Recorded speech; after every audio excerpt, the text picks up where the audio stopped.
Hello, good day, and welcome to the E4 Chapter 2 Basic First Aid.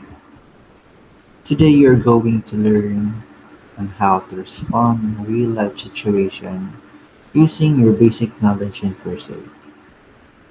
The following sections will be discussed and tackle about the procedure and the process of taking up first aid. Let's get into it. Section 1. What is first aid? First aid is the immediate help provided to a sick or injured person until professional medical help arrives or becomes available. It is concerned not only with physical injury or illness, but also with other forms of initial care, including psychosocial support for people suffering emotional distress due to traumatic events.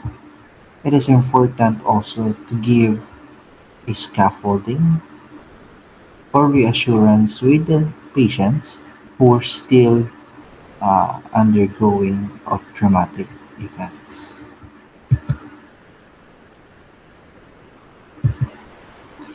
Let's come now to the objectives of first aid. First, we have preserve life. It is important for us as a first aider to preserve life because we are in the pre-hospital setting and we need to preserve life until the patient arrives in the hospital setting. Next, it is very important for us to prevent further harm and complication. It is very vital not to add more injuries on the patient perspective. Next, you as a first aider would not be work as one. You need to seek immediate medical help for those who are in the emergency medical system, or also known as the ambulance. We need to call an ambulance in order to transport the patient. And the last is to provide reassurance. We need to provide reassurance in order to reassure the patient, and we need also to perform reassurance in order to give a benefit to the patient that he or she will come to the hospital and at any cost.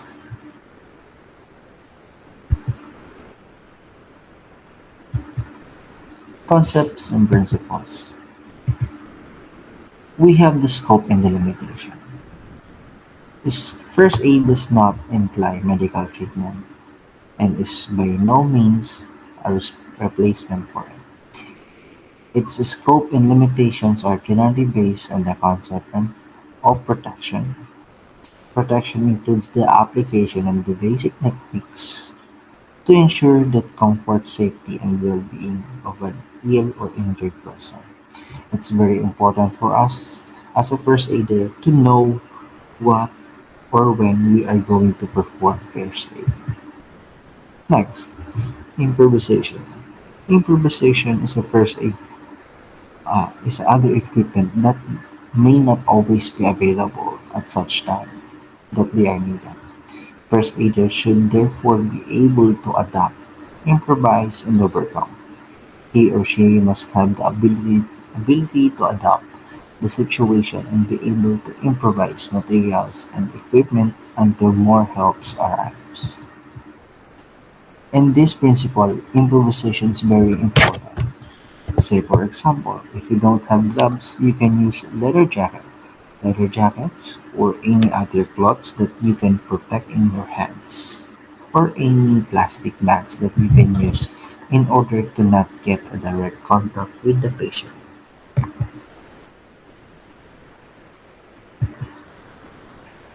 Next, we have the common improvisations from the principles. We have gauze. If you don't have gauze, you may use cloth. Clean cloth for or bedding towels, but not products such as paper towels or toilet paper. Next, for the gloves, we can use plastic bags, dish gloves, leather work gloves. And then for the splints, straight sections of wood or plastic, cardboard or metal, as long as it promotes comfort among the patient. Slings, the patient's shirt hem pinned to the center chest will immobilize forearm, shoulder injury, or any blanket that may we use in order that we may use as a sling. Next is stretcher. Stretcher is a heavy blanket that can use to move the victim. If you don't have any stretcher, you can use a heavy blanket or bedsheet, a large bedsheet that you can use to carry your patient. Let's come now to the legal concerns of a first aid. First, we have the consent. People have a basic right to decide what can and cannot be done to their bodies. They have the legal right to accept or refuse emergency care. Therefore, before giving care to an injured ill person, you must obtain the three permissions. There are three consents. First, the express consent or the verbal consent. First of all, before we going to a scenario or before we going to dive to help the victim, first we may express or use the verbal consent by asking, "Can I help?" Once the patient or the family, immediate family, uh, responds that they need your help, it is time for you that is the time for you that you obtain the consent. Next, implied consent. For the implied consent, it is within the scenario that there are no people around you and there are no any bystanders that they can help you, or you may express any express consent. If the victim is unconscious and no other people you, but you and the patient, the implied consent applies. Duty to act. This is the duty to respond to an emergency to provide care. Failure to fulfill these duties could result in a legal action. This is an obligation that professional rescuer must observe, especially if they are officially on duty. Lay responder assume this accountability when they start to give first aid care to a patient in an emergency. Next, standard of care. Standard of care is the public expectation that persons summoned to an emergency will provide care within a certain knowledge of skill. Negligence. This is the duty to respond to an emergency and to provide care. Failure to fulfill these duties could result in legal action. This is an obligation that professional rescuer must observe, especially if they are officially on duty. Lay responder assume this accountability when they start to give first aid care to a patient in emergency. The most appropriate for the negligence that is hooked in the Philippines Constitution and bylaws is the Article 12 number 4 of Article number 3815 of the Philippine Revised Penal Code, Book 1. Any person who, while performing a lawful act with due care, cause an injury by mere accident without fault or intention of causing it is exempt from criminal liabilities. Abandonment. This refers to discontinuing care once it has begun. Care must continue until someone with equal or more advanced training takes over. We have also an article or law that is uh, being covered by this concern. The Article 275, number 1 and 2 of Article number 3815 of the Philippine Revised Penal Code, Book 2.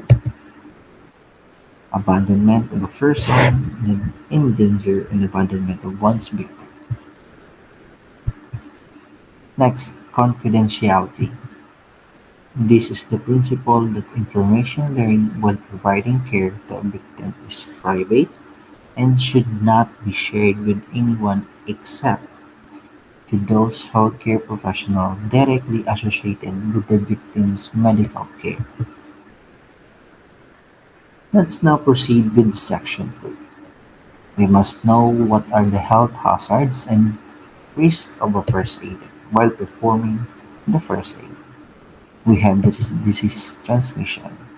Helping others is not without risk and hazard, the most important of which is the risk of contracting an infectious disease. First, we have the direct contact. This occurs when a person touches the infected person's body fluids. This type of transmission presents a greater risk of infection for the first aider. Any blood, saliva, or fluids that may come into your body may be considered as a direct contact. Indirect contact. This occurs when a person touches objects that have been contaminated by the blood or body fluids of an infected person. This includes soil dressing, equipment, and other surface with which an infected person comes in contact. It is very important for us to sanitize and clean those equipment after being used. Airborne transmission. This occurs when a person inhales droplets that have been become airborne as a infected person coughs or sneezes. It is very important for us to take a social distancing from the people who are sneezing, coughing, or any mucus that may drop out their bodies in order to protect or if prevent ourselves from any diseases. Bites. For the bites, it is on the animal including humans and insects can also spread disease through bites. Acquiring a disease from a bite is a rare in any situation and uncommon when giving first aid. Common transmittable disease. As a first aider, it is important to be familiar with diseases that can have severe consequences if transmitted, especially when responding to an emergency. Herpes, a viral infection that causes eruptions of the skin and mucous membranes. Meningitis, an inflammation of the brain or spinal cord that is caused by a viral bacterial infection. Tuberculosis, a respiratory disease caused by the bacteria. Hepatitis, hepatitis, a viral infection of the liver that it can be caused by any the three variants of hepatitis virus, the HAV, HBV, and HCV. And next we have the human immunodeficiency virus. It is the virus that destroys the body's ability to fight infection. The resultant of state is referred to as acquired immunodeficiency syndrome. Next, we have the prevention and protection.